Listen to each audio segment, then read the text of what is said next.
fungiert. Yes, wo du das erzählt hast, das kam sogar mal im Fernsehen. Ja, das kann ich nicht genau erinnern. So ein Eisenbahnromantikfilm, ja. Die letzte Lok, die war schon auf der letzten Zeche, weiß ich jetzt nicht, wer war die letzte Zeche, die noch in Betrieb war, die alte Dampflok, die hat man dann auch da rüber transferiert und die wird jetzt da auch wahrscheinlich ihren Dienst aufnehmen. Ich frage deswegen, weil wir im Urlaub jetzt in Leer auch mal unter Dampf, allerdings nicht auf der Schiene, sondern auf dem Wasser gefahren sind. So, mit einem Raddampfer.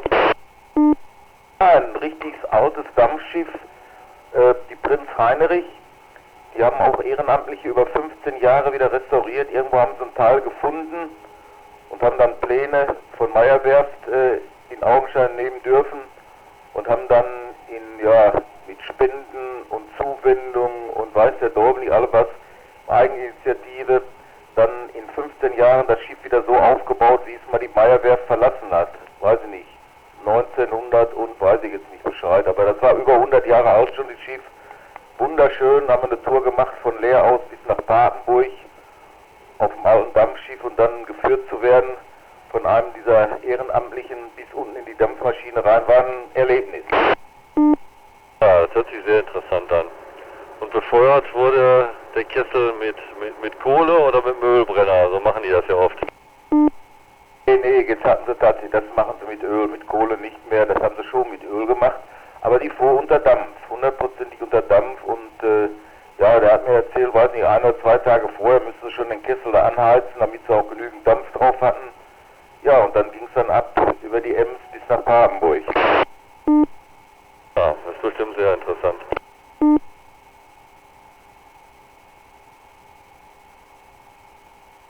Ich hatte ein bisschen mit dem Dieter gedoppelt. Ich hatte noch erzählt, dass sie diese Firmenbahn tatsächlich auch mal im Fernsehen gezeigt hatten, in dieser Eisenbahnromantik-Sendung vor ein paar Jahren. Ja, du warst der Stärkere. Der Dieter ist unterlegen. Das kam alles durch, Markus, was du gerade erzählt hast zu dem Thema. Der Dieter war der Loser. Oh. Du, ich kann das Kraftwerk nicht einschalten. Ich habe die letzte Rate noch nicht bezahlt.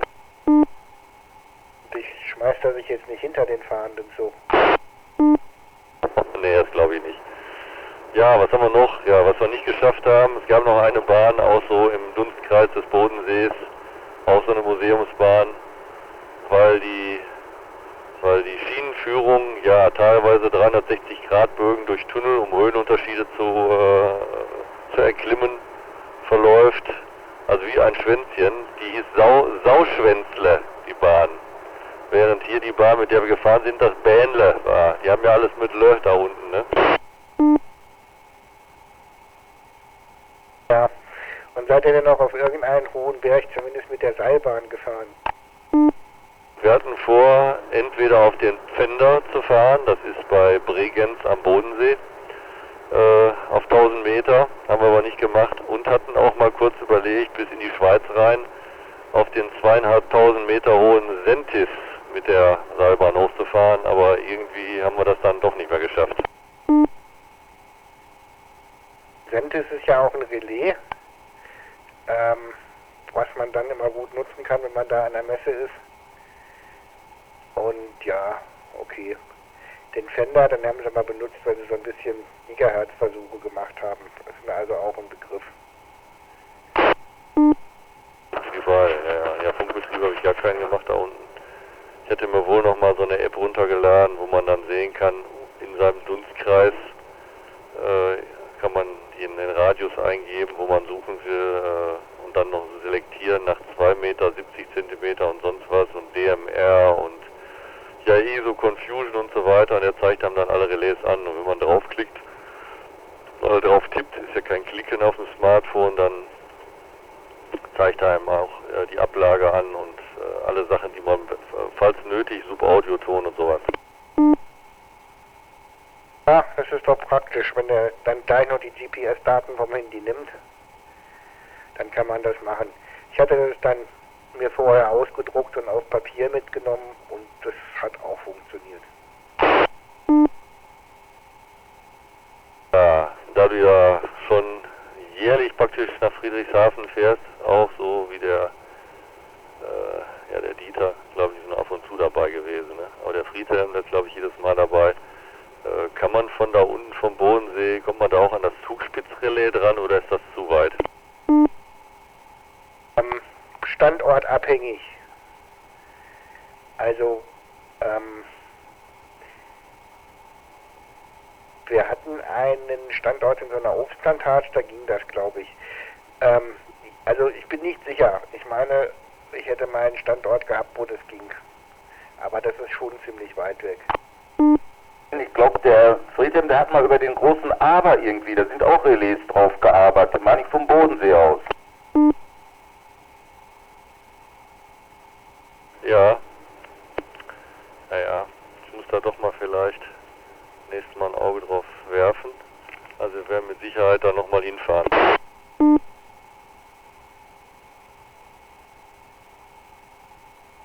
Dann immer ein Ereignis. Insgesamt habe ich 3 verschiedene jedenfalls gesehen. 2 Zeppeline, die da immer den ganzen Tag über den Bodensee kreisen, ne? Die sind ja da unten stationiert, ne? Ja, habe ich das richtig gelesen habe, in Friedrichshafen auch. Und man kann sogar auf der Messe mitfliegen. Also Fahrradplätze vermieten die immer, verkaufen die immer. Aber es ist natürlich sehr, sehr teuer. Und dann kriegst du auch, also musst du deine Handynummer mit abgeben. Und die fliegen halt nur bei wirklich gutem Wetter. Also vor 2 Jahren war so ein großes Bodenseefest. Das hieß irgendwie, oh, ich hab's vergessen. Ja, wahrscheinlich Veilchenfest. Und da hatten sie dann Feuerwerk gemacht und darüber flogen die Zeppeline. Das sah wohl toll aus. Ja, und die Zeppeline, das sind so, ja, in der Form habe ich die bei uns noch nicht gesehen. Wenn bei uns mal welche, zum Beispiel der letzte, der immer hier rumgeflogen ist, intensivst, als der Sender WDR 4 sein Programm komplett auf den Kopf gedreht hat. Die hatten ja früher so Schlager à la Andrea Berg und sowas. Das haben sie komplett über Bord gekippt und haben ihr Musikprogramm praktisch komplett umgestellt auf ein anderes Zielpublikum. Und im Rahmen dieser Umstellung haben sie ja immer ein Zeppelin mit WDR 4, der neue WDR 4 oder was da drauf stand, ich weiß schon gar nicht mehr. Und wenn du den Zeppelin sahst, dann konntest du eine Nummer anwählen, die natürlich immer dauerhaft besetzt war, weil sie völlig überlastet war. Konntest du irgendwo anrufen, wenn du denn durchgekommen wärst, ne? Ich habe es mal 2-mal probiert, keine Chance, und konntest auch einen Zeppelin-Rundflug gewinnen. Und ansonsten habe ich mal im Internet, als ich da unten war am Bodensee, geguckt, was denn so ein Spaß kostet. Fliegen mit dem Zeppelin. Erstmal gibt es verschiedene Anbieter und das rangiert zwischen eine halbe Stunde für 200 € oder 2 ganze Stunden Rundflug für 850. Ja, genau. Das war so. Aber wenn du da unten bist, dieses Zeppelin-Museum besichtigen, falls es mal Scheißwetter ist, ist auf jeden Fall sehr zu empfehlen. Da hatten wir auch vor, haben wir auch nicht mehr geschafft. Das bleibt dann für nächste Mal. Und das Dornier-Museum ist wahrscheinlich auch nicht von schlechten Essern. Da, no Ahnung. Noch nie gehört, noch nie gesehen. Kann ich nichts zu sagen. Die Firma Dornier als Name kennst du schon. Ah ja, gibt's ja schon ewig. Ja, schon unter Adolf. Hat ja dieses berühmte Flugboot in der Zeit, in Adolfs Zeiten, irgendwie wurde ja entwickelt und ist auch geflogen auf dem Bodensee. Die haben auch so verrückte Sachen gemacht, mit dem Versorgungsflugzeug noch ein paar Segelflugzeuge über das Mittelmeer gezogen, dafür für diese Sahara-Front. Also schon verrückt.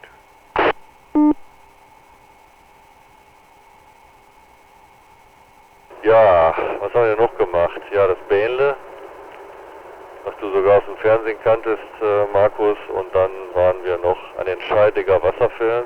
Das war auch sehr interessant. Das ist auch, das ist noch auf deutscher Seite, ja. Und ansonsten bin ich bis auf der Bodensee hat ja so ein paar Nebenarme, oder ich weiß nicht, wie man das nennen soll, so wie so Finger. Ich bin also einmal von Hagenau bis nach Österreich rein, Bregenz, also 10 Kilometer auf österreichisches Territorium und zurück. Das waren irgendwie so, wie viel habe ich da gehabt, wie viele Kilometer? An die 100, meine ich.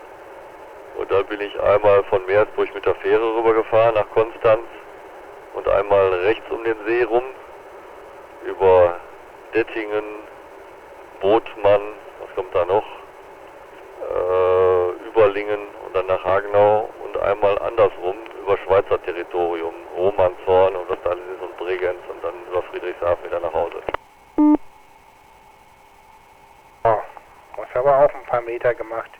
Wir sind, Thorsten und ich sind letztes Mal, als wir mit dem Auto zurückgefahren sind, da ziemlich lang am See reingefahren, weil auf der anderen Autobahn Stau war und wir dann, glaube ich, bei Singen erst auf die Autobahn gefahren sind.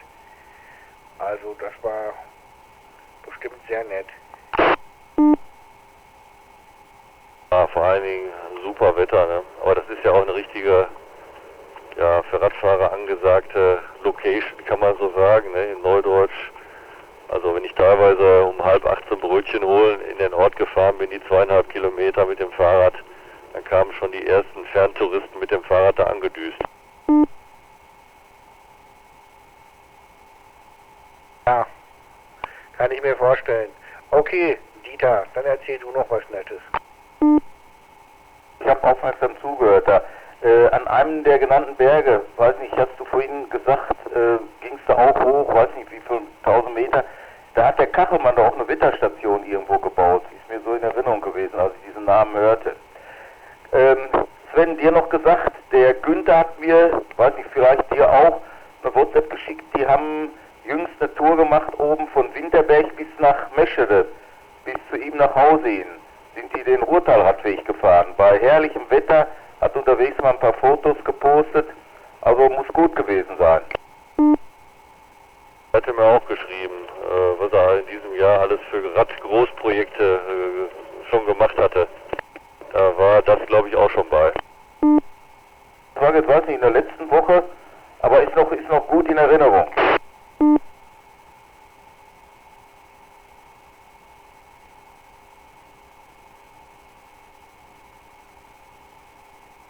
Ja. Der hat mir einen halben Roman geschrieben, der gute Günther.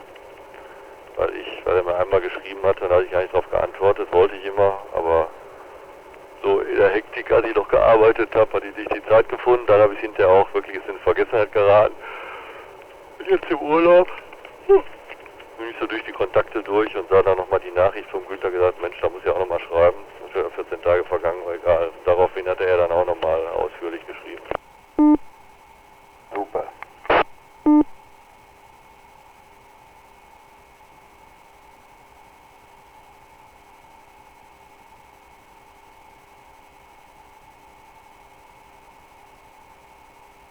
Und ich hatte mir ja um Weihnachten vor einem Jahr so eine Portabelantenne von Limo gekauft für Kurzwelle.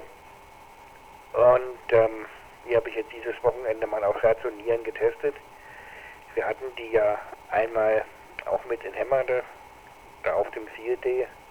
Aber da kannst du natürlich nicht so viel testen.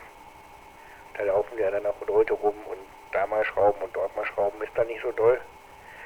Und ich hatte die jetzt auf so einer kleinen Trittleiter montiert mit 3 Stufen oder so, also sagen wir mal in Brusthöhe vielleicht, und das war halt praktisch, dann konnte sie mal hier hinstellen und mal da hinstellen. Ja, und der langen Rede kurzer Sinn, also es macht wirklich was aus, wenn die schön frei steht, geht selbst die kleine Antenne, die ist so 4 Meter lang, von 40 Meter bis 15 Meter habe ich sie getestet. Auf den oberen Bändern waren keine Bedingungen. Und ich bin immerhin bis Uruguay gekommen, was ja nicht gerade ganz um die Ecke liegt. Also ich war ganz zufrieden. Da hast du aber lange gebraucht, von da, wo du sie in Besitz genommen hast, bis du sie richtig getestet hast, ne? Wenn das letzten Weihnachten war. Manchmal so, du kennst es doch. Dann hast du es im Schrank liegen und müsste man auch mal machen, und ja, so ist das manchmal. Ja, und die ist so gedacht, also 4 Meter am Stück, die würde ich natürlich nicht ins Auto kriegen, aber man kann sie wahrscheinlich zerlegen, oder? Genau, das ist so ein, wie man im Englischen sagt, ein Shock-Cord-Mast. Wunderbar. Also mit so einem Gummiband in der Mitte, wie man das bei den Militärantennen auch oft hat. Und du klappst dann diese Antenne zusammen, das sind 12 Teile. Dann hat sie halt noch so 40 Zentimeter oder so. Und der Breitbandübertrager, der da drunter sitzt, und das Rädige und das Werkzeug, das ist alles so schön in einer handlichen Tasche zusammen. Kannst du dann irgendwo ins Auto stellen oder in die Hand nehmen. Also das ist wirklich noch schön leicht. Und du hast gesagt, von 15 bis 40 Meter hast du das probiert? Also ich hatte, in Resonanz ist sie so mehr oder weniger von 80 Meter bis 10 Meter. Also 10 Meter richtig gut, 80 Meter, ja gut, also auf 80 Meter dann Rücklauf, sagen wir mal von 30%. Das ist jetzt nicht optimal, aber du bringst dann immerhin noch 60 Watt oder 70 Watt oder so an die Luft. Und ja, das geht. Ja, und das Optimum liegt dann in welchem Band? Also da, wo sie so am besten strahlt, wegen dem geringsten Rücklauf? Also am besten strahlt sie auf 10 Meter. Da hast du fast keinen Rücklauf.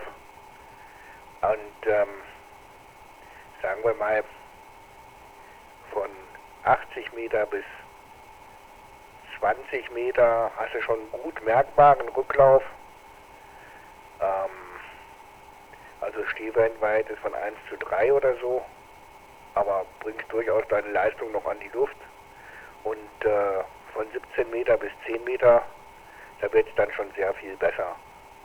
Aber ich habe auf 20 Meter mehrere Verbindungen in die USA gemacht. Ja, und bis ins asiatische Russland. Also ich habe es am ersten Tag einfach gar nicht gemessen, sondern nur gefunkt. Und das geht schon. Ja, und bei einem Stehbandverhältnis von 1:3 braucht man sich in seiner Endstufe noch keine Sorgen zu machen. Nein, also der TF480 hat so einen eingebauten Tuner, das tunt ja noch weg. Das ist kein Problem. Ach so, ja gut, nee, dann verstehe ich das. Ich dachte, ohne eingebauten Tuner am Gerät, dann wäre es doch schon ein Problem, oder? Bei 1:3. Das würde ich nicht machen. Ohne Tuner würde ich das nicht machen. Eher noch vielleicht bei einem Röhrengerät, das ist nicht ganz so empfindlich. Und da passt ja auch noch ein bisschen was durch den Pi-Filter an. Aber beim Transistorgerät ohne Tuner, nein. Gut, dann verstehe ich das alles. Ja, ja. Ja, ja, hier mein ICOM-Gerät. Ich war schon wieder am 7400, ich glaube so heißt er, ja. Der hat ja auch so einen eingebauten Tuner, dann müsste das dann auch mitgehen. Jetzt hast du dir ein bisschen das zu viel in den Bart gebrummelt. Du bist schon von der Autobahn runter. Was ist mit dem ICOM-Gerät? Ich sagte mir am IC, ich glaube 7400 ist das, meine ich. Da müsste das ja auch gehen. Der hat auch einen eingebauten Tuner. Bestimmt. Da kannst du fest von ausgehen.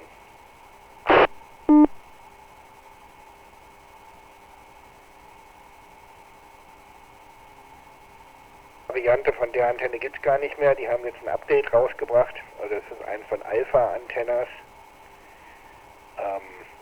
Ja, und die haben dann außer diesem sehr Vertikalstrahler noch einen 7,60 Meter langen Draht dran. Und da ist das Stehwellenverhältnis dann nochmal wieder besser.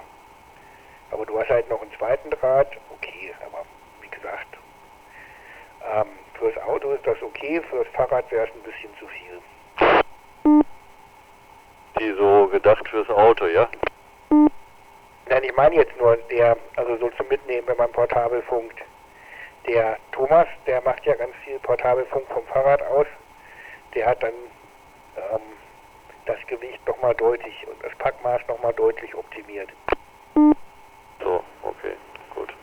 So, ich bin aber am Ziel angekommen, muss euch jetzt leider alleine lassen. Weil ich was für Dieters Rente tun muss.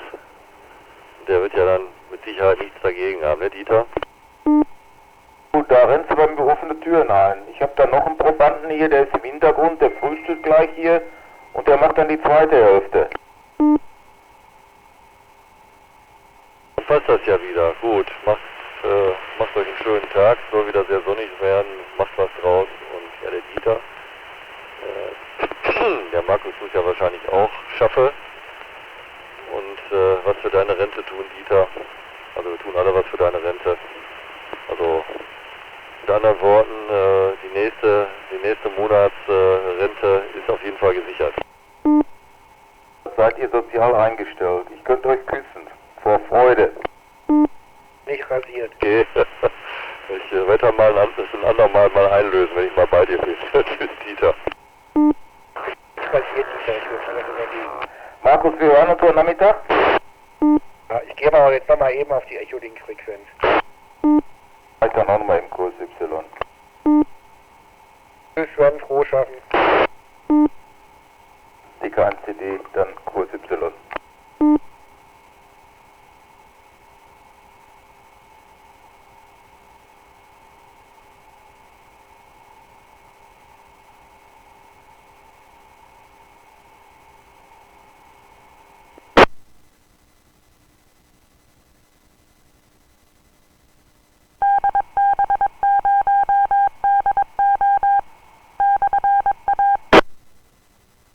Solche Geschichten Italien und so für kurze DX-Verbindungen mit Name, Standort fertig, so Standard QSO, habe ich sogar Kanada und Nordamerika und Uruguay bekommen und auf der anderen Seite asiatisches Russland. Viele Sachen noch gehört, wo ich dann aber mich jetzt nicht großartig ins Pile abgestellt habe, Vietnam, Brasilien, Argentinien und das alles mit der kleinen Antenne, also das war schon okay. Ja, guck mal, war das doch schon Erfolg gekrönt da. Ich habe dich entschuldigt für die beiden Tage, wurde auch so positiv auch zur Kenntnis genommen, alles soweit okay. Dann hat sich ja dein Einsatz gelohnt und ich sag mal, jede Antenne ist ein Kompromiss und mit dem Kompromiss, da du sehr viel ja nur CW machst, lebst du ganz gut damit.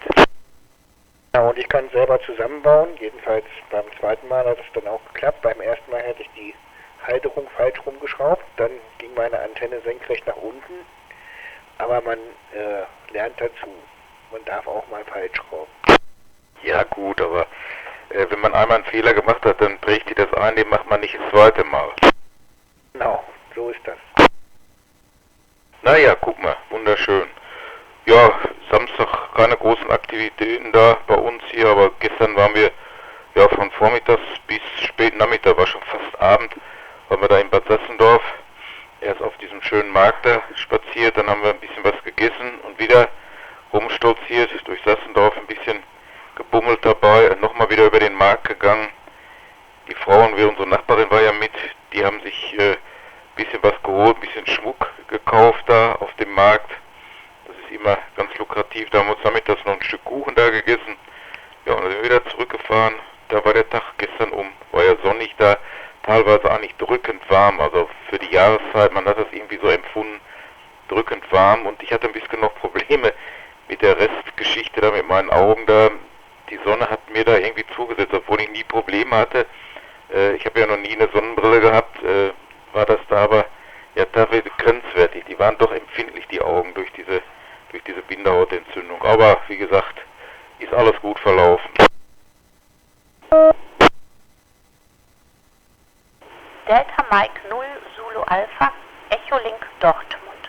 Und Dieter und auch Markus hier aus dem Süden von Thailand. War schon ein bisschen eher hier dabei, hab also interessiert zugelauscht und jetzt einen schönen Besuch da in Bad Sassendorf gehabt. Und Markus war amateurfunktechnisch sehr aktiv, war auf 80 Meter, aber die Bedingungen sind da im Moment grottenschlecht. Ja, Werner, ich hatte so eine kleine Antenne ausprobiert von Alpha Antennas aus den USA. Die hieß AZ Military, gibt es schon gar nicht mehr. Das ist ein 4 Meter Strahler, unser Breitbandübertrager und ein Redial und fertig. Und mit so einer ziemlich trickreichen Klammer zum zum Anbauen. Also, was weiß ich, kann es an horizontale Träger, an vertikale Träger, an sonst wie verbogene Träger und groß und klein. Also da haben sie ganz viel Mühe gegeben. Ja, und da habe ich halt mit rumgefunkt von 40 Meter bis 15 Meter. 15 Meter die weiteste Verbindung Uruguay, paar Mal Nordamerika, also Quatsch, paar Mal USA, aber nur Ostküste und Kanada, VE3. In die andere Richtung immer in X-Ray Whisky Vietnam gehört. Zum Süden hin Delta 4 gehört und 9Q6, aber nicht rangekommen. Lima Whisky Papa Yankee auch aus Südamerika. Na gut, und Uruguay halt, das war dann das weiteste in die Richtung. Und ansonsten richtig nette, lange Klön-QSOs nach England, Schottland, Irland und so. Ja, und das ist doch genau das, was ich aus dem Garten haben wollte. Einfach hinsetzen, eben schnell was hinstellen und ein bisschen klönen. Man muss da nicht zwingend mit den Australiern funken. HS0ZHO DF1DV.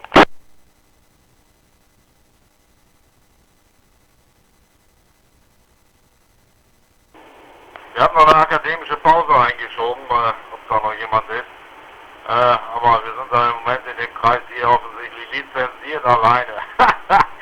Ja, danke für die Ausführung, Markus. Habe ich also interessiert zugelauscht, insbesondere mit der kleinen Antenne da, was du da erreicht hast. Aber es geht halt alles in CW, nicht? In Sinfonie wird es dann extrem schwierig oder nur in diesem Schmalbandbetrieb da, nicht? Aber ganz prima, dass auf diesem Wege dir da die Möglichkeit gegeben ist, eben doch am DX-Betrieb da teilzuhaben, nicht? Aber wir sind auch über die Remote-Station und auch andere, also im DX-Betrieb da gar nicht im Moment dabei, beziehungsweise können da gar nicht aktiv sein, weil eben die Bedingungen da zu schlecht sind. Da geht es so in SSW da, das ist mit 100 Watt, das in Europa schon größere Probleme, nicht? Aber muss ich halt auch da die richtigen Zeiten aussuchen, aber es ist für dich ja wesentlich einfacher. Du gehst dann da ans Gerät, wenn du da Zeit hast, nicht? Bei der Remote-Station ist ja etwas anders. Man muss ja erst ins Internet, nicht? Aber es kommen auch wieder bessere Zeiten. Wir machen das ja schon einige Jahre. Und wenn das Sonnenfleckenminimum da durchschritten ist, dann geht es dann zwischenzeitlich auch wieder etwas besser. So, der Jörg ist hier auch noch auf der QAG und deshalb das Mikroskop da nach Oslo. Und heute wird seine Gattin da ihn nochmal richtig schick machen. Ansonsten gibt es da sicherlich auch für diese Woche noch ein bisschen was zu berichten. Jörg, gib uns doch mal einen kurzen Überblick. HS0ZHO.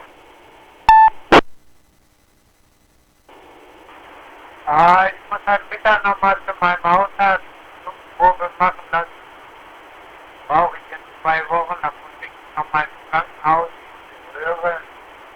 Da brauche ich so alte Blutproben.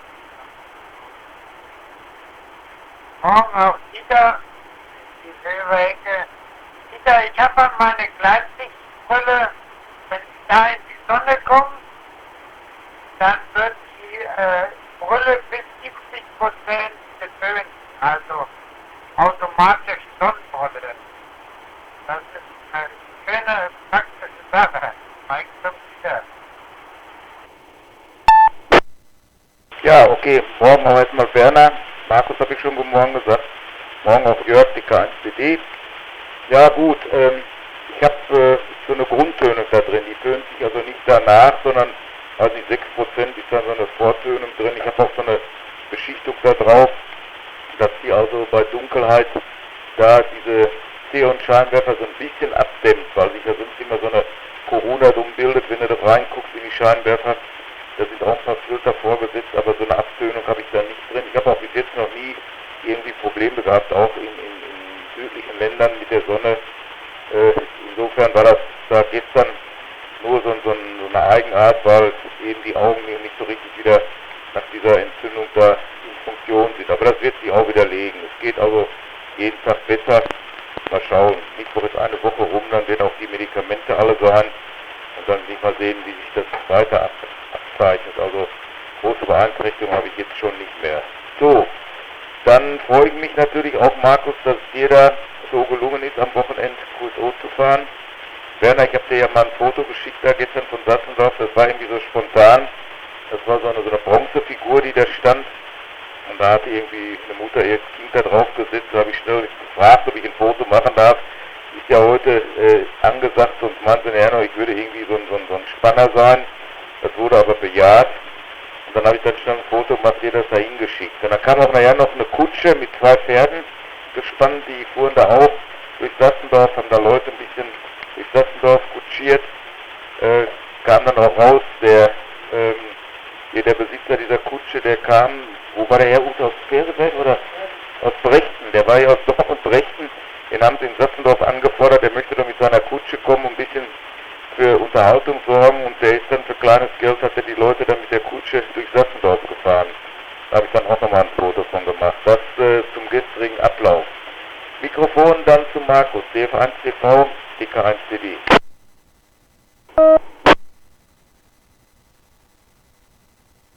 Gut, alles Gepiepse abgewartet. Guten Morgen auch Ute. Ja, schön. Da haben wir doch alle ein nettes sommerliches Wochenende. So soll das sein. Ich melde mich dann raus, Dieter, wir hören uns morgen, heute Nachmittag. Und es gibt dann nochmal ein Kapitel zu den Burgen und Schlössern. Muss ich mir noch irgendwas überlegen, aber ich habe da noch einiges. Und Werner wollte ich noch sagen, genau. Für die Australier geht es jetzt hier in Europa im Moment am besten abends. Also so um unsere Ortszeit 19 Uhr rum, 18:30 Uhr und dann auf 40 Meter. Da hatte ich gestern gerade wieder zusammengeschraubt und angemacht hier oben. Da hörte ich, dass ein Finne mit einem VK6er QSO machte. Alles klar, ich melde mich dann raus, wünsche euch den schönsten Montag dieser Woche und alles Gute. HS0 ZHO LA8 Whisky Tango Alpha DK1 DD DF1 DV. Bis dann. Tschüss.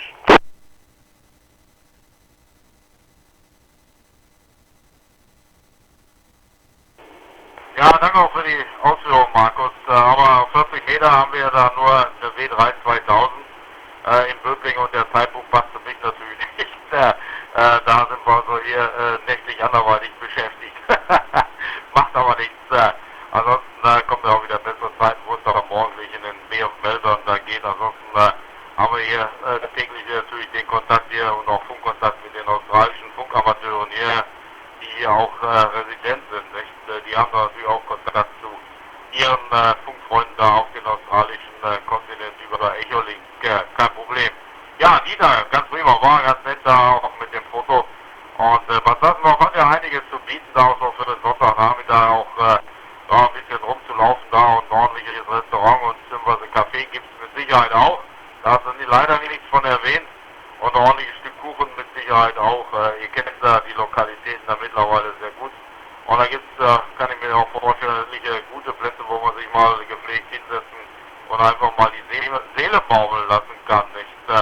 So, ansonsten jetzt das herbstliche Wetter, der farbenfroh da, auch wie ich da kürzlich da noch mit dem Blumenbeet da gesehen hatte. Das Foto, beziehungsweise diese Location hatte ich da irgendwie vorher schon mal gesehen, macht aber nichts. Also, so hält man sich da gegenseitig so ein bisschen in Update. Also, Jörg in Oslo, alles Gute, dass du da heute, lass dich ein bisschen verwöhnen, auch wenn du noch ein paar wenige Haare hast, aber die kann man ja auch noch ordentlich legen. Vielleicht noch zweimal so im Kreis, dann ist die restliche Fläche da vielleicht auch etwas bedeckt. Tschüss, beste Grüße nach Dortmund-Martin und nach Dortmund-Wellinghofen und natürlich nach Oslo. Und da gebe ich das Mikrofon abschließend wieder hin. Und hier bei uns gibt es gleich einen leichten Lunch. Delta Mike 0 Zulu Alpha, Echolink Dortmund. Mein Friseur war gerade hier und hat gesagt, um 8:30 bitte meine Haare schneiden. So, ich bin dann auch weg bis morgen früh. Mike, die Silberecke. Mann.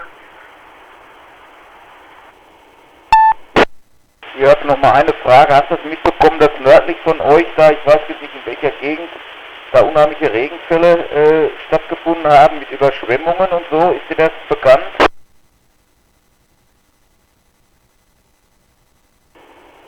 Ja, da Richtung Flughafen raus. Ja, das ist alles Seltsame. Sturm war letzte Woche in Christian Satt, im Südnorwegen. Da war auch Verstimmung, glaube ich. Ja, immer irgendwelche Wetterkapriolen. Heute soll es auch Regen kommen, heute Nachmittag. Morgen wieder schönes Wetter. So, ich bin weg. Jo, mach's gut, 73 DK1 CD.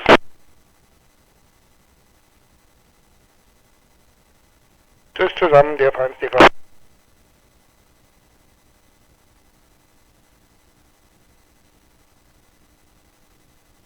LA8WTA disconnected.